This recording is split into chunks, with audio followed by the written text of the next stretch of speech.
Ja sam prvo šutio i onda sam rekao šta ti pričaš, jeste vi normalni, kužiš? Brate, di ćete vi, kakva Francuska? On je meni to je neki projekt, to 100 riječi mi u sekundi rekao, to je Lima, to je ne znam ovo ono. Rekao, ok, super ti je projekt, ali vi želite sjesti na biciklu u Brodu i odvrtiti do Toulona. Jeste vi normalni, mislim, ono. To ni na PlayStation ne možeš napraviti, a kamoli to. Tako da sam se osjećao šokiran, blago.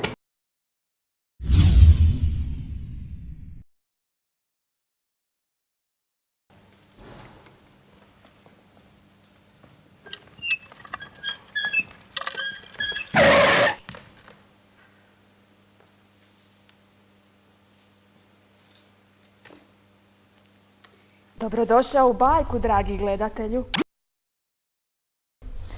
Priđi bliže, nemoj se bojati.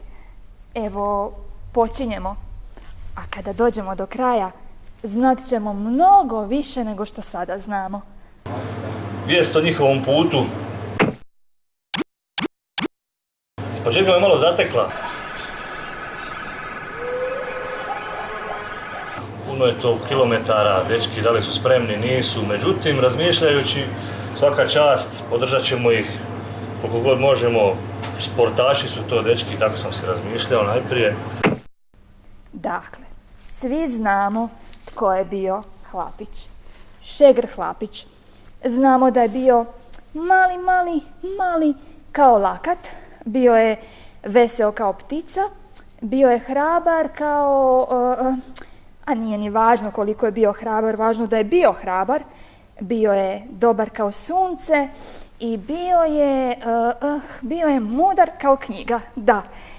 Pa sigurno se pitate, upravo zato što je bio takav, da, mogao se izvući iz svake neprilike. Ali što je bilo sa Hlapićem kada je odrastao? Ono što se dogodilo s Hlapićem kada je odrastao, tek se čulo kasnije. Naime, on je i dalje radio kod majstora Mrkonje, ali onda je počeo slikati. I onda je shvatio koliko je dobar u slikanju, pa je odlučio biti još bolji. Zato je puno radio i bivao je sve bolji i bolji. Jednoga dana ljudi su prepoznali njegovu vrijednost jer poslao je svoje radove diljem svijeta.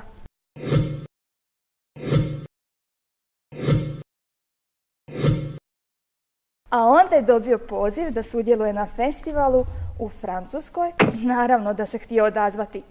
I odmah je predložio svom prijatelju Limi da pođu zajedno na put. I tako su Lima i Hlapić odlučili krenuti u potragu za dobrim ljudima, u avanturu Bike Adventures.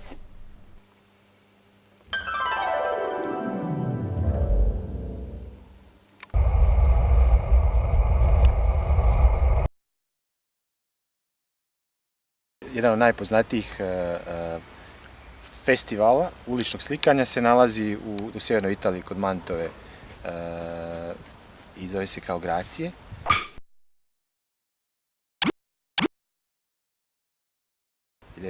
Mjesto je Gracije i tu je ta moja ideja da bi biciklom išao tamo i da učestvujem na tom festivalu i da o tome radimo nekakav dokumentarac. To je bila početna neka zamisao, međutim, što ti treba za to? Za to ti treba volja i vrijeme. Mi nismo imali vremena, jer to je vrijeme kad sam u nekim drugim obavezama.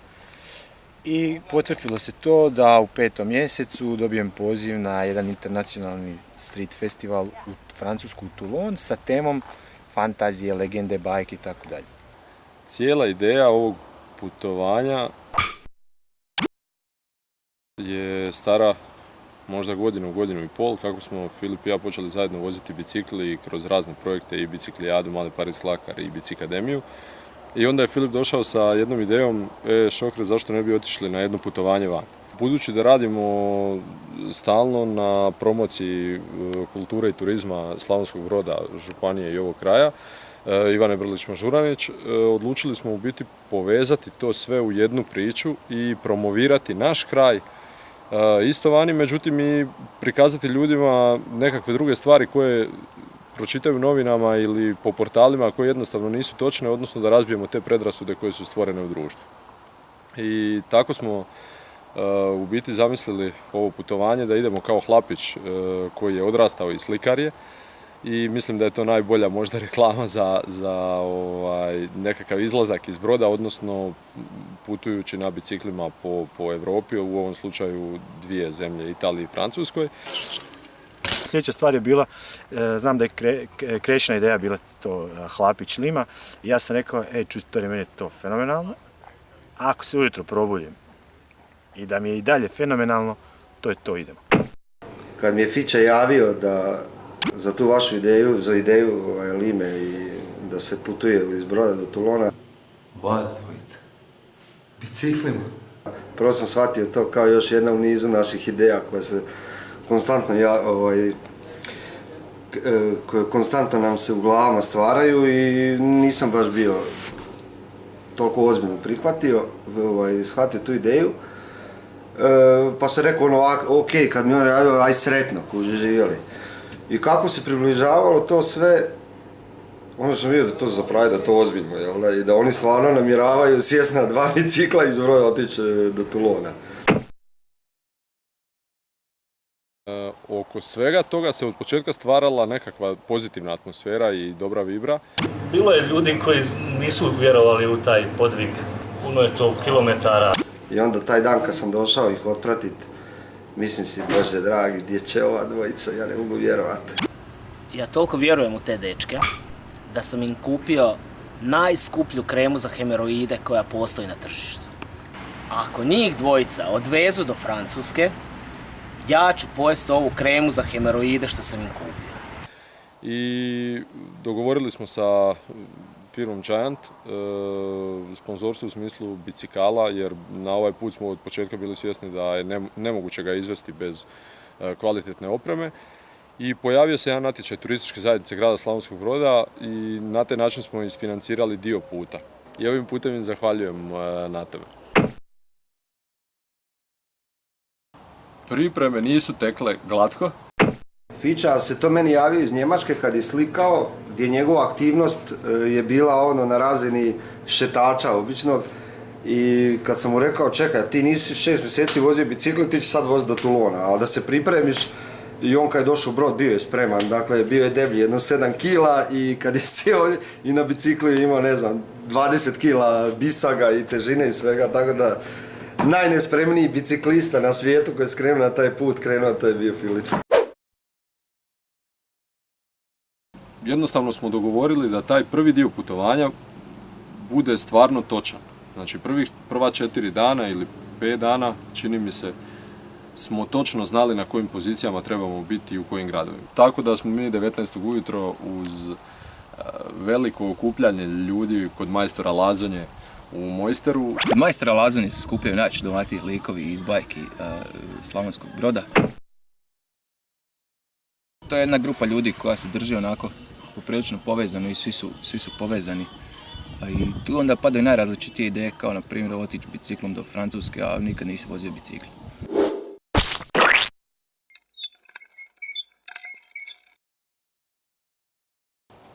I u tom početku Nikola i Čop su nas u biti otpratili do Gradiške, gdje je to onako bila jedna relaksirajuća vožnja, zabavna uz njih dvojicu. Međutim, dolazimo u Gradišku i tu se prvi put postajemo u biti svjesni da nas dvojica sami nastavljamo ovo putovanje, gdje se Čop i Nikola, koji su recimo puno skloniji takvim avanturama i koji voze bicikl puno češće i više nego mi, odlaze od nas. I jednostavno smo od tog trenutka prepušteni sami sebi.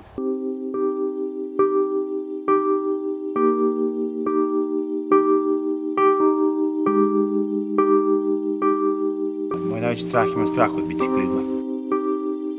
Mi je onako bilo drago tih prvih 50 km jer su s nama bili Čop i Niđo i to mi je onako nekako taj nekakav ispraćaj mi je onako baš bio super i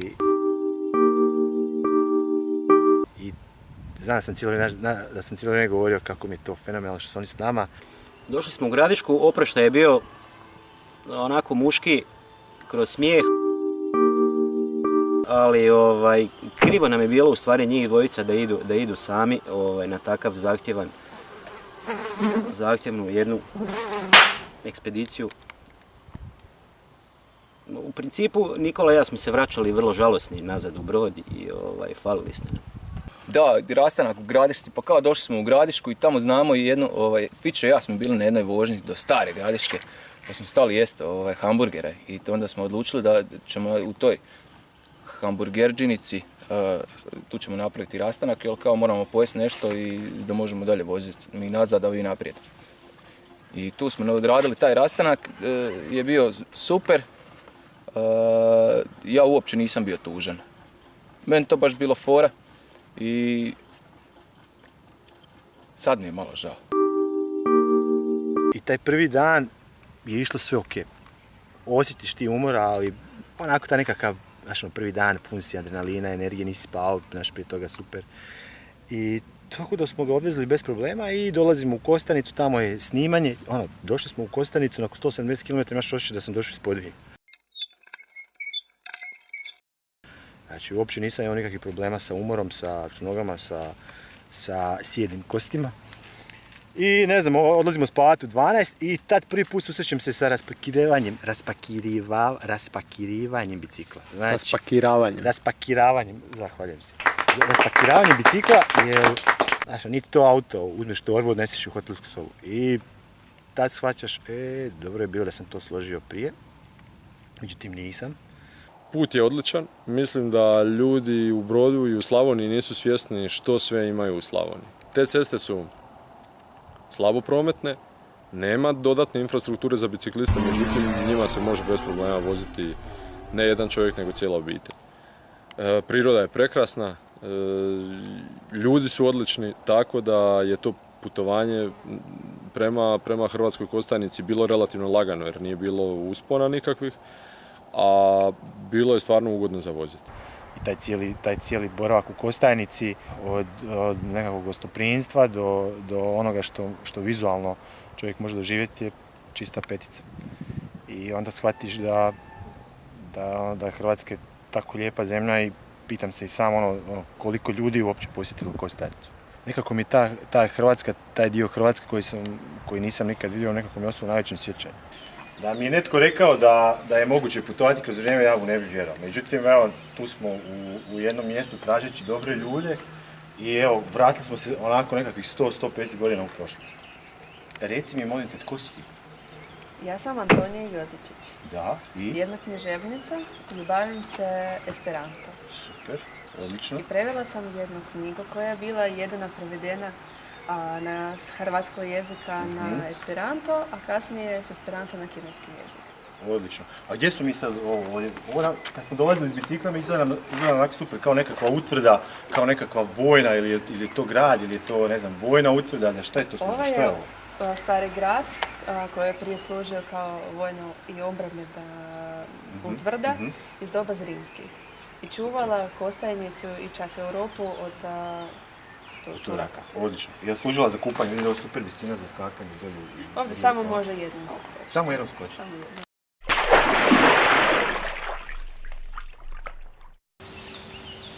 Ovo sam se izgubio. Kako bi bilo sad super da nađem nekakvu vilu. Samo sam poželio da nađem na vilu i nađem na vilu. Bog. Ti si vila? Da, jesam vila. Koja si ti vila? Jesi ti nekakva šumska vila ili dobra vila? Jesi ti loša vila ili... A ja sam dobra vila, šumska vila. Super. A šta ti to zmaj nekakav? A to je moj pomoćnik. A pomoćnik? Kako se zove pomoćnik? On ima jako jedno teško vilinsko. Teško vilinsko, ne smijemo reći, čarobno ime, a? Super. Vila, znaš ti ime? Ja sam Bila Kostanjka. Da? I mi se nalazimo u šumama Hrvatske Kostajnice.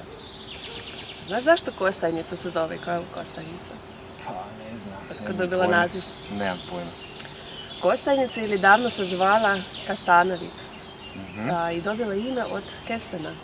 Jer Kostajnica zagrnuta u šume, kestenove i naslonjena na jednu prekrasnu, lijepu rijeku Una, koja je dobila naziv od Rimljana kao jedne jedine. Kao jedna jedina. Vili Kostanjke brinu se o šumama. U proljeće mi pomažemo da izbiju mladice kestena. A u ljeti mi mašemo svojim krilcima kako bi rashladili krošnje drveća da ne bi se spržili i osušili na vrelom suncu. A u zimom čuvamo grane da ne bi pukle od težine snijega. A u jesen jeste možda čuli podskjetanje kad ste šetali po šumama. To smo mi, jer mi živimo u bodljikavim košuljicama kestena. Ako želite nas vidjeti, dođite u naše šume, ponesite košare i vaše dobro raspoloženje, pa možda ćemo se i vidjeti.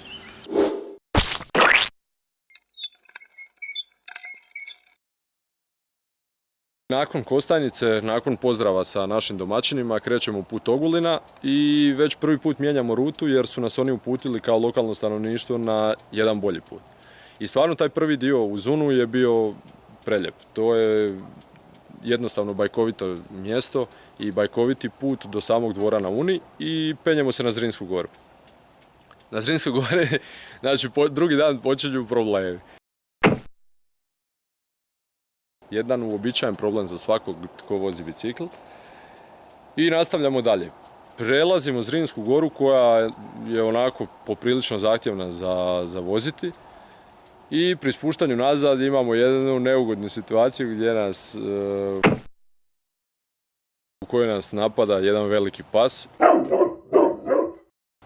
Koliko se sjećamo, bio je tornjak ili šarplanijac, ne znam. Kako ih je pas poganjao u Gorskom kotaru. To nam je bilo smiješno. Uglavnom jedna velika psina i jednostavno nas je ganjalo nekih 400 metara. Nakon taj dan prijeđenih 120 km, odnosno u 2 dana 270 km, mi dolazimo u situaciju gdje je cesta prema Ogulinu zatvorena i to dijelom kojim smo mi planirali i okolo se ide putem otprilike 90 km, već je 8 sati navečer. I mi smo iscrpljeni u jednom kafe baru gdje smo u biti pitali za savjet. Nalazimo čovjeka imenom Kalimero, nadimkom Kalimero, koji nas pristaje odvesti do Ogulina i to je bio spas. Evo našli smo dobrog gospodina Kalimera. Ko taksi Kalimero? I jednostavno stižemo u Ogulin oko 10 navečer. Nakon 120 km po brdovitom terenu uspjeli smo naći dobrog čovjeka koji će nas odbaciti ostatak puta do Ogulina jer se smračilo i jednostavno fizički ne stižemo. Gdje si, Hlapiću? Evo je stari, gdje si ti? Evo me u Ogulinu i moramo biti tiho. Što? Jer je mrak, jer je 10 sati, a mi smo tek stigli. Da, ima još 11 do 10, ajde. Ali evo, blizu smo. Sjećaš se da smo bili prije godinu dana ovdje na Ogulinu, da? Ovdje smo bili i bilo nam je super. Da. Misliš još da ima dobri ljudi, ja? Mislim da sigurno ima dobrih ljudi i idemo ih probati sad naći. Iako je kasno. Malo budit po kućama. Evo nas u Ogulinu, u zavičaju Bajke, u Karlovačkoj smo županiji, u samom središtu kontinentalne Hrvatske. Ogulin je jedno malo, vojno utvrđeno mjesto u 15. stoljeću koje je doživjelo transformaciju kroz stoljeća u jedno lijepo, malo, pitomo mjesto koje živi bajke i slavi bajke i bajkopisce cijeloga svijeta. Zato jer je tu prije 141 godinu rođena Ivana Brlić-Mažuranić.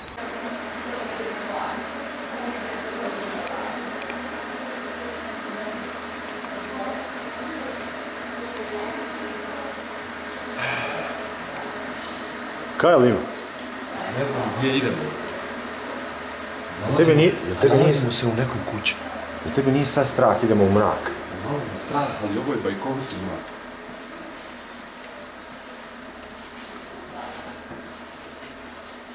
Ja tebe uopće ne vidim više, Lino. Samo prolazi. Vatra! Domaći! Super. Hlapiću, sjedi. Jao, kako mi je hlad.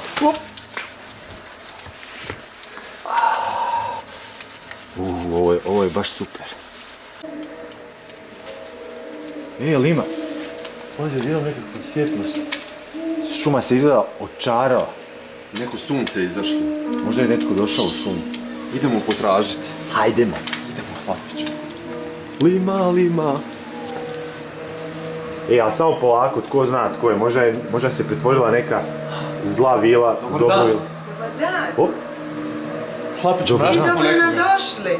A gdje se mi nalazimo sad? Nalazimo se u Ivaninoj kući bajke, centru za posjetitelje. Ovo mjesto posvećeno je bajkama i bajkopiscima cijeloga svijeta, a domaćica je upravo Ivana Brlić-Mažuranić. A mi smo Hlapić i Lima. Tako je, vi ste svakako dobrodošli u ovoj kući. Hvala vam. Možete nam reći nešto više o kući? Pa, domaćica je Ivana Brlić-Mažuranić, ovdje u muzejskom dijelu imamo i čarobnu šumu koja stabla pripovjedaju. Imamo i čarobno zrcalo koje razgovara sa svakime tko uđe u tajnu špilju i taj od čarobnog zrcala dobije čarobnu moć i čarobni mit. Pa imamo i začarane hodnike dvorca u kojima se nalazi 5 dodirnih ekrana, na njima možete istraživati, možete gledati fotografije, igrati se.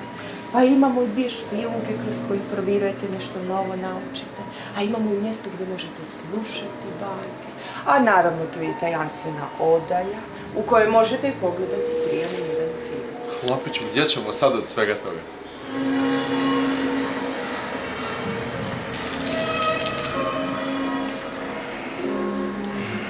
Vidi Ivane.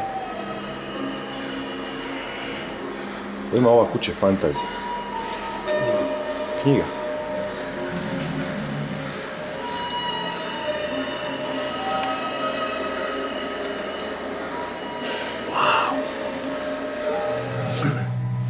Hlapiću, dođi. Šta je? Pa ovdje možemo pitati možda za put do rijeke. Na kojem jeziku od priča? Spava. Vidi mi listo.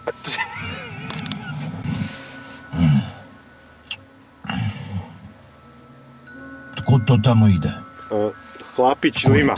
Hlapić i Lima. Hlapić i Lima. Ako me čuješ, nagni se bliže meni, podigni laktove kao da imaš krila i kaži ptičica. Ptičica.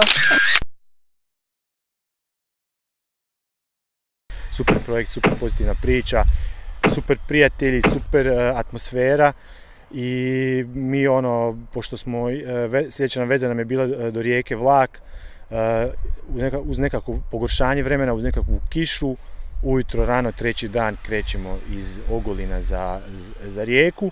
Nakon druženja, nakon snimanja, prvi put ulazimo u vlak i to je bilo planirano jer smo bili ograničeni vremenom dolaska u Toulon. I dolazimo do rijeke i krećemo u biti put Rovinja, Istrom. I počinjemo voziti Istrom.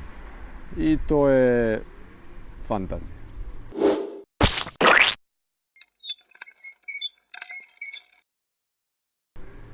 Brdo uzbrdica, brdo nizbrdica, malo ravnih dijelova, ali je priroda čudo. Ljudi su puno tolerantniji na bicikliste, ima dosta biciklista putem, međutim jako malo sa bisagama kao što smo mi natovareni. Ljudi pozdravljaju, znači tolerancija je na nekom višem nivou, čini mi se, nego dosadašnji dio putovanja, sunce i približavamo se moru, znači već smo i nas dvojica sretniji, pričamo, šalimo se, zezamo se. Uglavnom ta Istra je ostala stvarno u jako dobrom sjećanju, iako nismo prolazili posebnim biciklističkim rutama, nego jednostavno cestama koje su isto kao u Slavoniji slabo prometne, međutim ne znam, jednostavno ta Istra je baš ostala u vrhunskom sjećanju.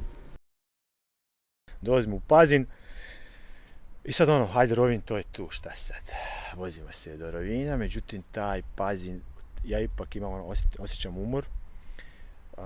Ajde guzica, to do 50-60 km izdržim, ali sve preko 50-60 to već onako osjetiš dupe strašno. I tu su sad brda, taj Pazin, ne znam, to ko da je u najdubljoj rupi. Meni u tom trenutku izgledalo kao da krećemo iz jame, ne iz Pazina. I prevladam, nekako uspijem se do tog. Znam da cijelo vrijeme Krešo ima drugačiji bicikl, drugačiju koncepciju bicikla, opet imate 2 čovjeka sa 2 različitim tempom i u principu je on uvijek bio ispred mene, ja sam bio taj koji je bio iza. I I uvijek je on mene čekao, ali dobro, on je to onda koristio malo za snimanje i nekakvo razgledavanje okoline, jer smo mi cijelim putem željeli snimati što više materijala i to nas je strašno usporavalo.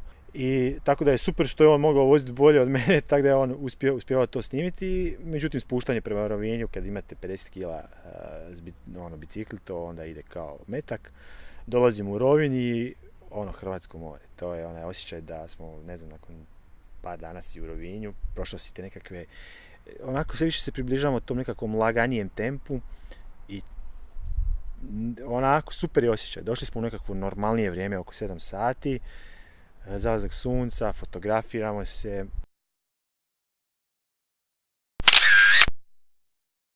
U Rovinju nas dočekuju naši opet novi domaćini, novi stari domaćini, trener Aco iz Slavonskog Broda i Bec iz Osijeka, znači opet Slavonci. Prvi put sad na putovanju ne pričamo o samom putovanju, o projektu, o nekakvoj kulturi Rovinja i tako dalje, već o nekim sportskim, možda i životnim temama. I uglavnom jedna jako ugodna večer i jedna dobra okrijepa za nastavak putovanja prema Toulonu. Bundaš! Nadam se da smo ih dobro nahranili, da će se naspavati i želim im puno uspjeha na putu i sreće i da sve bude u redu. Super. Probao sam Tutti Frutti Mare, kako se zove ova pasta? Frutti di Mare, strašno. Lima more, lima! I budimo se rano, znači sad smo odlazak iz Hrvatske u ranim jutarnjim satima, pakiramo se na katamaran i tu je onako, tu već umor lagano čini svoje, jer naš tempo je bio onako ubitačan i nikad nismo išli, mi u biti spavali smo po 3-4 sata. Međutim, to je onaj umor koji se, valjda što smo mi, pozitivne osobe i mi stalno rješavamo nešto sa smijanjem i zezancijom. I onda ide ta u biti pozitivna stvar, što se on ni u jednom trenu nije žalio kao sad je to neka katastrofa, to je više bilo sve kroz smijeh. Ja znam, smo se mi toliko smijali na tom katamaranu da su se one stjuardese i osoblje, ljudi oko nas smijali. Ok, nismo mi pravili nekakve gluposti, ali sve nekako diskretno, ali mene stomak bolio od smijanja. I ulazimo u Veneciju, kiša pljušti.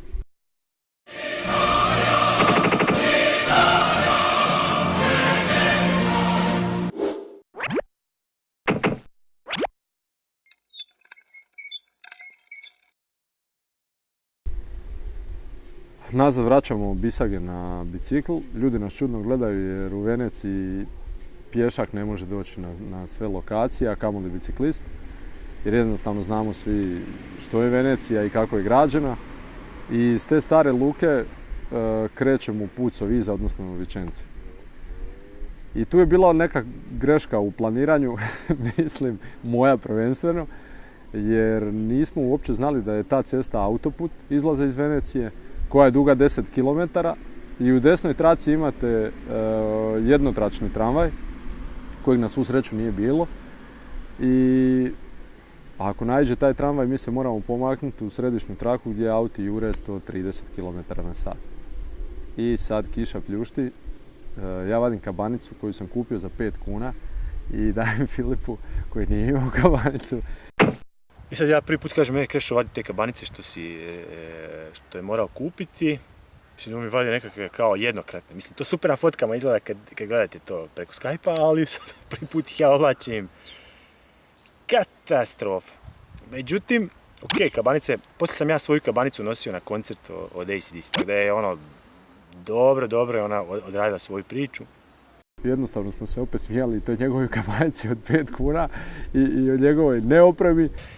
I tih nekako 10 km ravne ceste po onoj kiši, noge me bole da ne mogu voziti i ne znam kako sam to odvezao. Izlazimo iz Venecije, tu nije izlazak kao, ne znam, iz Brodskog Varoša na Jelac, nego je to petlje autostrada. Mi smo doslovce bili biciklisti, ali smo se ponašali kao automobili. Znači, mi doslovce smo se vozili kao automobili. Jedna petlja, druga petlja, fulamo izlazak, nije tu, vraća se nazad, benzinska komunikacija s ljudima.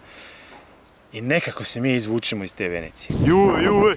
I uglavnom smo se iskobeljali iste Venecije, međutim kiša je dalje nastavila padati, ali je već bilo mirnije putovanje. I dolazimo u jedan mirni grad Mirano. Sve je okićeno, cijeli grad kao da je kirvanj kod nas. I ljudi roštiljaju vani, jedu, piju, šale se, zezaju se, mi nemamo pojma što se događa. A kao biciklisti smo nekako. Uglavnom Giro d'Italia prolazi kroz taj grad taj dan, za 2 sata možda. I Giro d'Italia dolazi cestom, odnosno ti biciklisti dolaze cestom koju smo mi trebali ići prema Vicenci, znači opet mijenjamo plan puta i mijenjamo cestu jer jednostavno ne možemo tom cestom proći.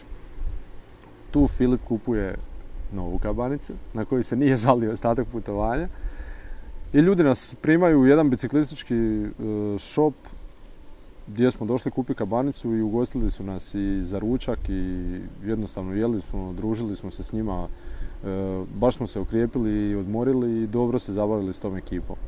Hlapiću, našli smo dobre ljude. Svi ovo. Smo se najmanje nadali, prvo nas jedno čudovište tamo otteralo iz mjesta gdje smo htjeli klopat, ali dobri ljudi su uvijek s nama. See you! Ćao! Da upalim navigaciju Lima. Gdje Lima idemo? Idemo za Vicencu lijevo. A ovdje nema. Tamo idemo. Tvoje lijevo ili moje lijevo? Sad naše lijevo. Akav Sveti Ante, ono ekip Svetog Ante. Juve. I nakon toga dalje putovanje ide do dugo u noć i kad stižemo do Soviza ili Sovica, ne znam kako se kaže još uvijek, i kod naše Brođanke Barbare i njene obitelji koji su nas stvarno ugostili vrhunski. Mi smo pojeli sve. Jedna super obitelj, super ljudi. Njen muž je inovator, vidjeli smo razne inovacije koje je napravio, dobili smo poklone kao te proizvode inovativne koje smo ponijeli sa sobom i jednostavno Barbara je napravila vrhunsku večeru. Gdje smo? Kod moje prijateljice Barbare. Baš smo jutros pričali, sjećaš se oslikavanja škole Ivane Brlić-Mažuranić, a? Da. I evo sad, priznaj kad si zadnji put započela jutros sa pričom o Ivani Brlić-Mažuranić, kuš da se probudila, da ti cijelo jutro u Šegrtu Hlapiću, u Ivani, u to. Jesmo te malo vratili u djetinjstvo? Naravno. Još pogotovo nas dvoje smo poprilično vezani za Ivanu. S obzirom da smo... Koliko smo zidova tamo oslikali sa našom profesoricom Ilagoš, da. Gledaj, moramo ti se zahvaliti, stvarno, vratila si nas u život ti i tvoja obitelj, jer tražili smo dobre ljude, našli smo dobre ljude. Super je Barbara nas je nahranila, napojila. Mi smo pojeli sve. Isprobali smo sve moguće i nemoguće čarobne talijanske napitke. Sad smo spremni za dalje, da idemo tražimo nove dobre ljude. Čuli smo da si ti isto tako okružena sa puno dobrih ljudi, da radite, da pomažete drugim ljudima. Pa mi reci čisto znaš kratko, ako možeš, o čemu se radi. Pa ja sam u principu član udruge koja se zove IPIT. To je udruga oboljelih od bolesti koja se zove ETP, znači autoimuna trombocitopenija. I s obzirom da je to dosta rijetka bolest, ona i nosi svoju problematiku rijetkih bolesti, to znači da nema baš puno ljudi koji imaju tu bolest.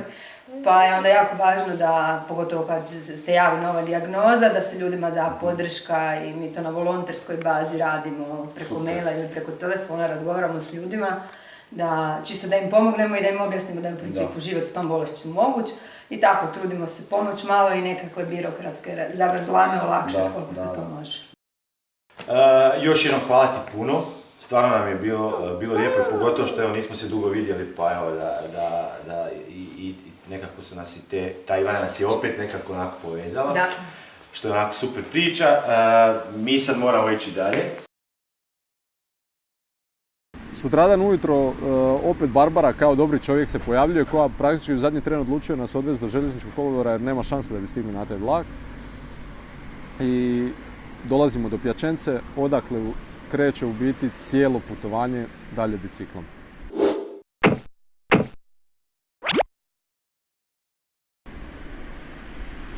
vrijeme se nešto popravilo, nije bilo super vruće što nam je u biti išlo na ruku i u biti putujemo do Tortone, jednim središnjim dijelom Italije koji je isto fantastičan. Ne previše prometan, ljudi su ugodni, pomažu na svakom koraku gdje god smo pitali, gdje god smo možda zalutali dio puta i to je to. Znači dolazimo u Tortonu gdje se događa sljedeća anegdota. Poznato je da na biciklu ne možete nositi puno stvari i u jednom trenu kupujemo nešto za večeru i našli smo smještaj i Filip izlazi iz trgovine sa 2 pune vreće ne znam čega. Trebala nam je samo voda i trebala su nam možda neka peciva za večeru. Filip vadi iz vrećice 2 kg bresaka za koje kaže da su na akciji, da jednostavno nije mogao propustiti tu akciju.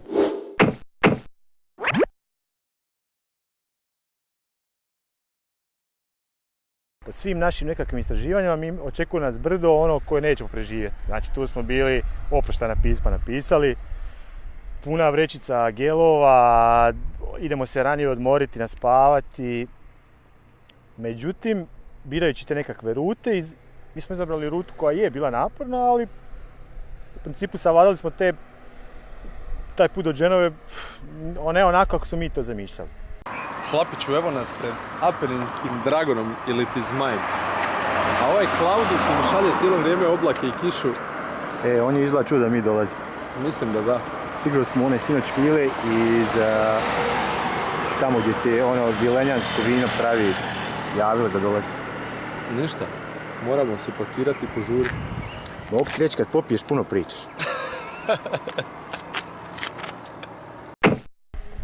I opet dobri ljudi na sred puta, hoćemo negdje jesti, tu stavimo jednog starog biciklista, u biti sretnemo se, sve trojica čekamo crveno, zeleno da su upali na semaforu i on kaže ne dečki, kao ne možete tu jesti, vi morate ići sa mnom u jedan restoran u mom mjestu, ja ću se odvesti, tako dalje. I stvarno nema šanse da bi ga mi našli tu, super jeftina, dobra klopa. I to su te nekakve, opet kažem, te nekakve sitnice gdje jednostavno taj nekakav dobar čovjek, ta nekakva dobra osoba se pojavi od nijotkud. Silazimo u Genovu, to je spust od nekih 20-30 km. Sigurno, ako se ne varam. I tad shvatiš opet da je Giant biciklist, to je to. To bez takvih bicikala nema šanse, to bi bili tamo, ne znam, skidali nas sa ograde. Ulazimo u Genovu i naravno već pripremljeni smo da taj ulazak nije kao ulazak u neki manji grad. Venecija nas je malo naučila i stvarno je ta Genova je katastrofa za bicikliste. Za ulazak, a i izlazak.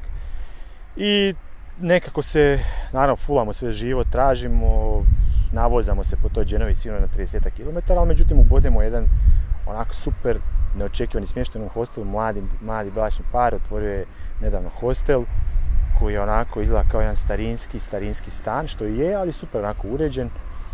I tu smo imali situaciju da moramo ostaviti bicikle, da ih ne vidimo, to nismo htjeli jer jednostavno kad se nekako nešto dogodi nepredviđeno, gotovo. Bicikli su bili s nama u sobi, tu prvi put spavamo s njima, jer kažem, jednostavno taj bicikl počinješ gledati kao dio sebe. Bundaš! Lima. Hlapiću. Gdje si? Što se to događa ovdje? Puno je nekakvih nepoznatih ljudi. Ne znam, niko ne zna nas, ali smo došli u Genovu i to je najbitnije. Vrijeme je za reklamu.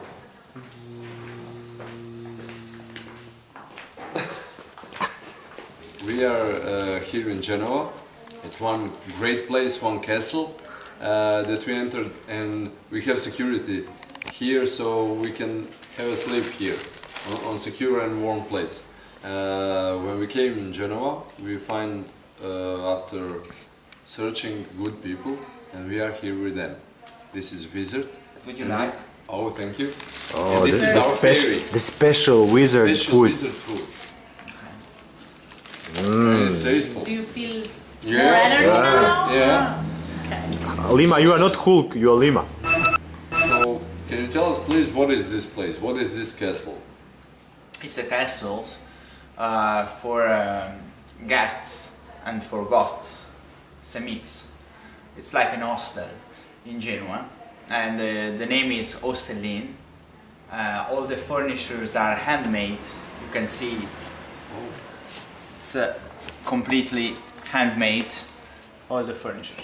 Genoa is a very ancient city, so it was built by the Romans. There is a hill very close to the hostel, which was the first part of the city which was built by the ancient Romans. So it has a very long history. Yeah. And then he grew up during the Middle Ages. So here, where we are now in the castle, the name of the street is Vico dei Parmigiani, which means the alley of people from Parma. You know, the Parmesan cheese, for example. And we were in Parma, I think yesterday. Yeah. We passed by train. So you know Parma. Yes. And here in the Middle Ages, people from Parma used to sell their goods, their things. Okay. So this is why the name of this alley is like this. Okay, cool. Okay, And then after the Middle Ages, Christopher Columbus was born here. Yeah. Thank you very much. You're welcome. Thank you. We're sitting here, we invite you to come to Croatia, to our town, to see our customs, our old city. And your castles. Yeah. Also, we have a fortress in our city, big fortress here from Turkish time, Ottoman time. So you're invited there. We'll come for sure. Yeah. Thank you very much.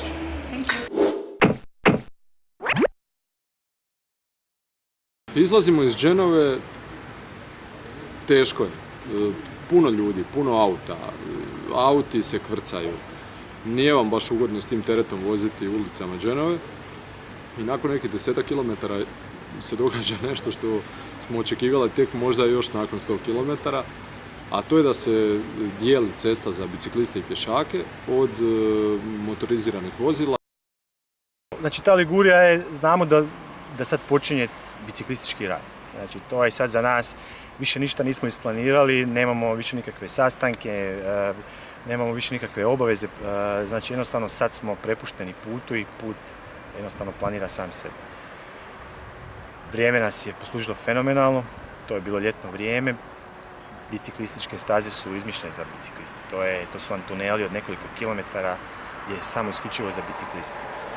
I vi se doslovce vozite na 5 do 10 metara kraj mora.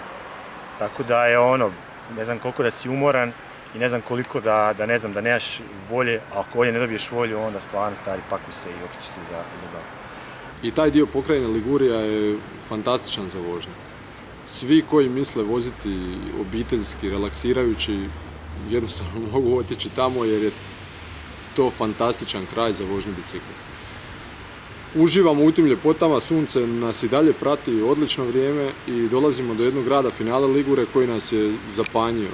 Jedan mali gradić, super napravljen, prvi susret na glavnom trgu je, mi dolazimo na tim biciklima s bisagama i još jedno 30-40 bicikala, što djece, što odraslih, voze se po tom trgu, sjede, odmaraju, uglavnom bicikl opet kao nekakav glavni motiv centra tog grada.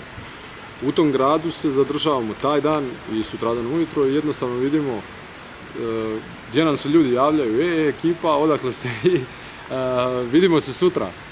Kao ne, mi idemo dalje, gdje idete, idemo za Francusku. Znači već ujutro pozdravljaš ljudi, dobro jutro, kako je gazda, šta ima? Uglavnom, jako brzo smo se sprijateljili ne samo u tom gradu, nego i u ostalim. Međutim, baš taj grad nam je ostao karakterističan i urezano sjećanje kao onako full prijateljski nastrojen grad. Nakon finala Ligure nastavljamo putovanje prema nešto poznatijim mjestima kao što je San Remo.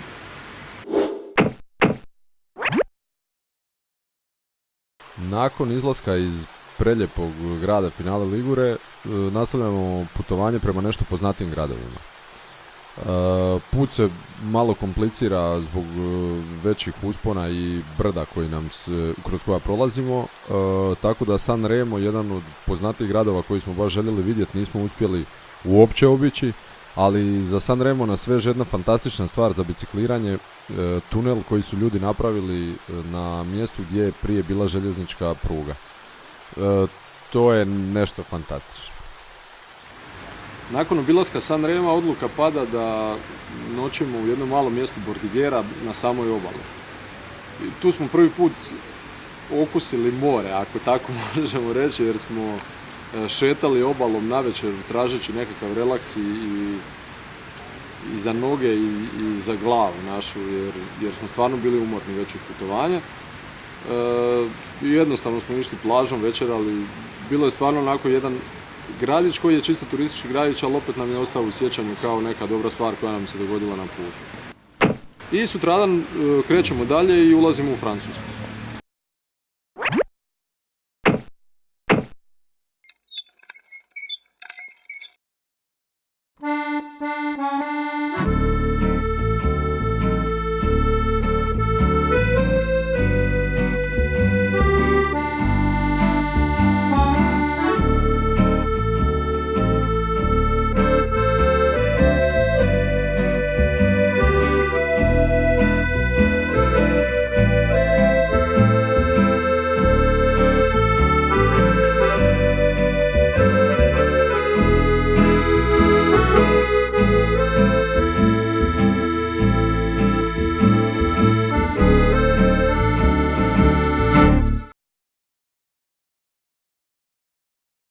Ulazimo u Menton i očekuju nas gradovi kao što su Monaco, Monte Carlo, Nica i na kraju Toulon.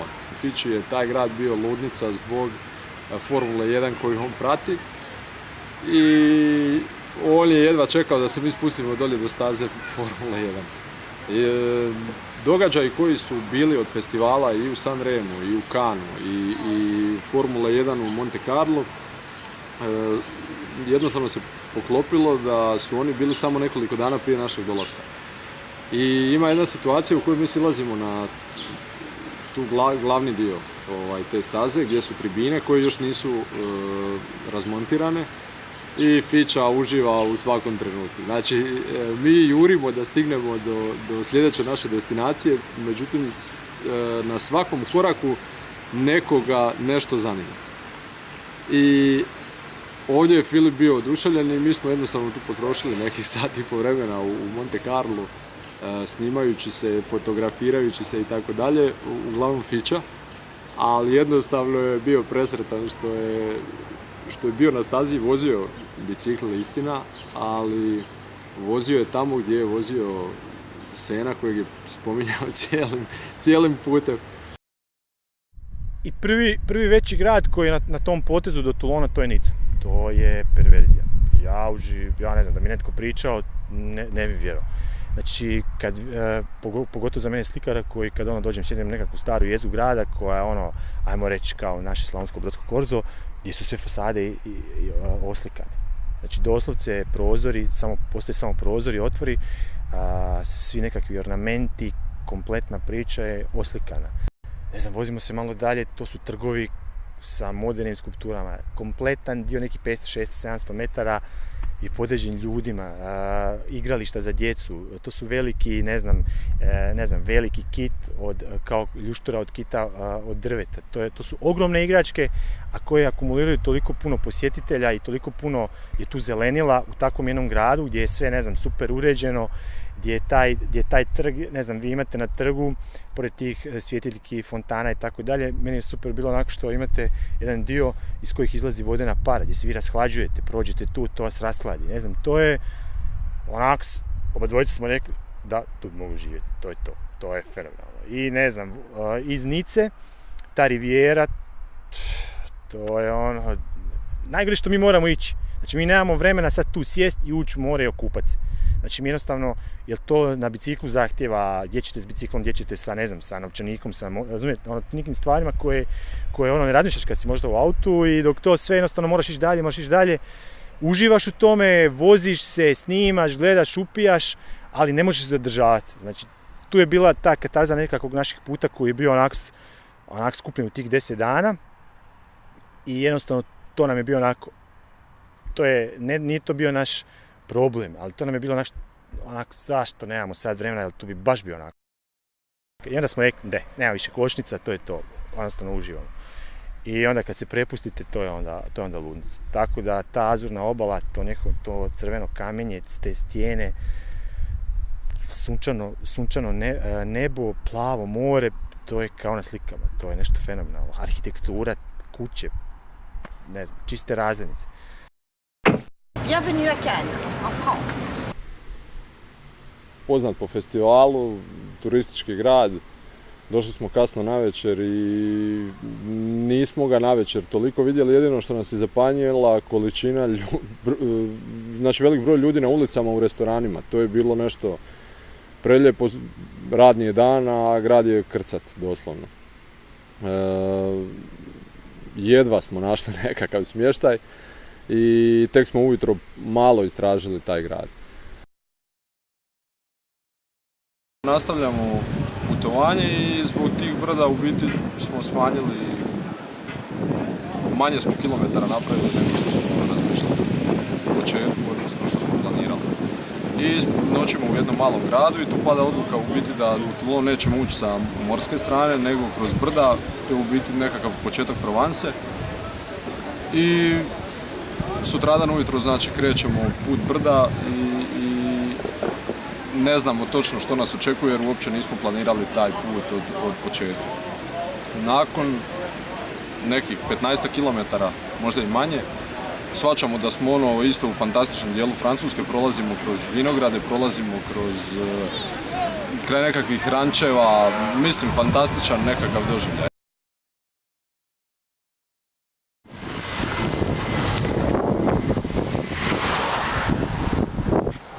Jubilee, enfant, est-ce con?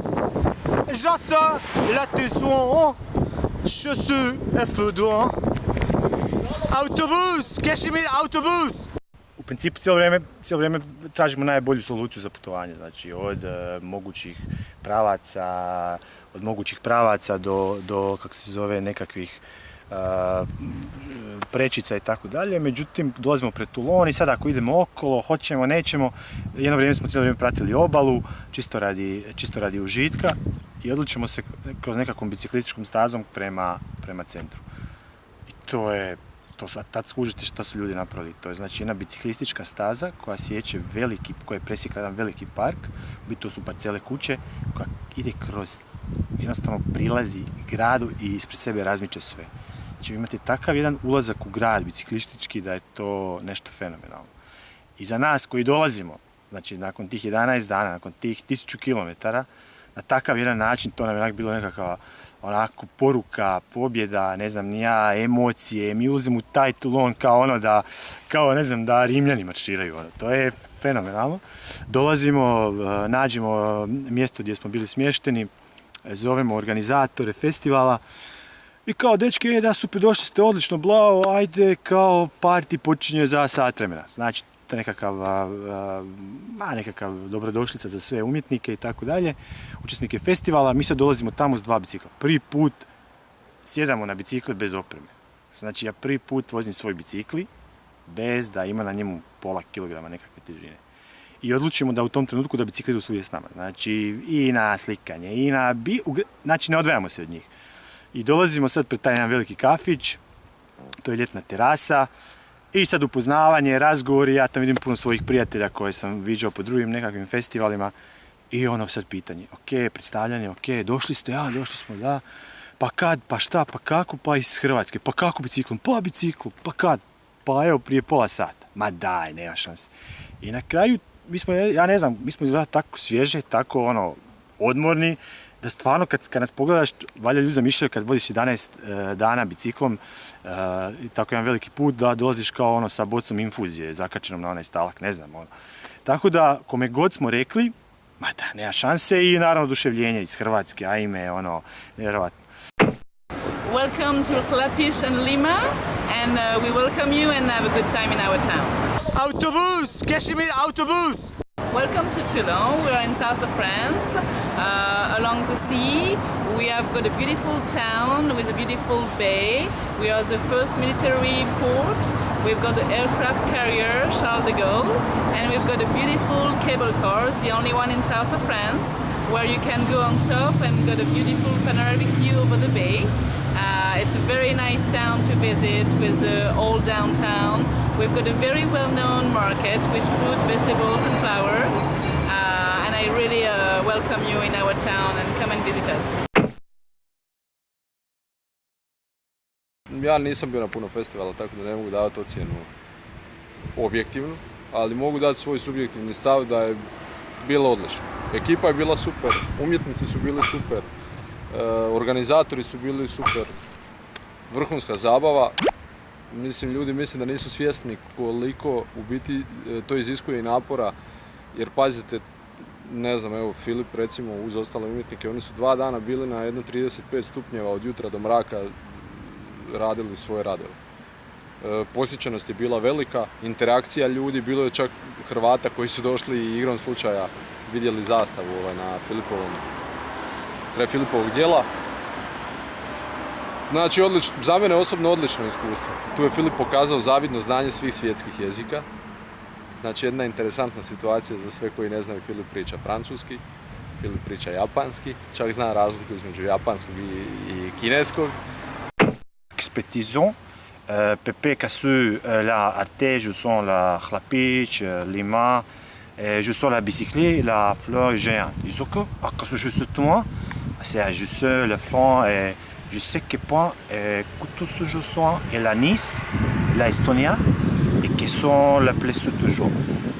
I tako, to su bile neke situacije u kojima smo guštali, naučili nešto novo, stekli neka nova poznanstva i sve u svemu vrhunsko iskustvo. Street Art Festival Toulon, to je moj prvi festival u Francuskoj.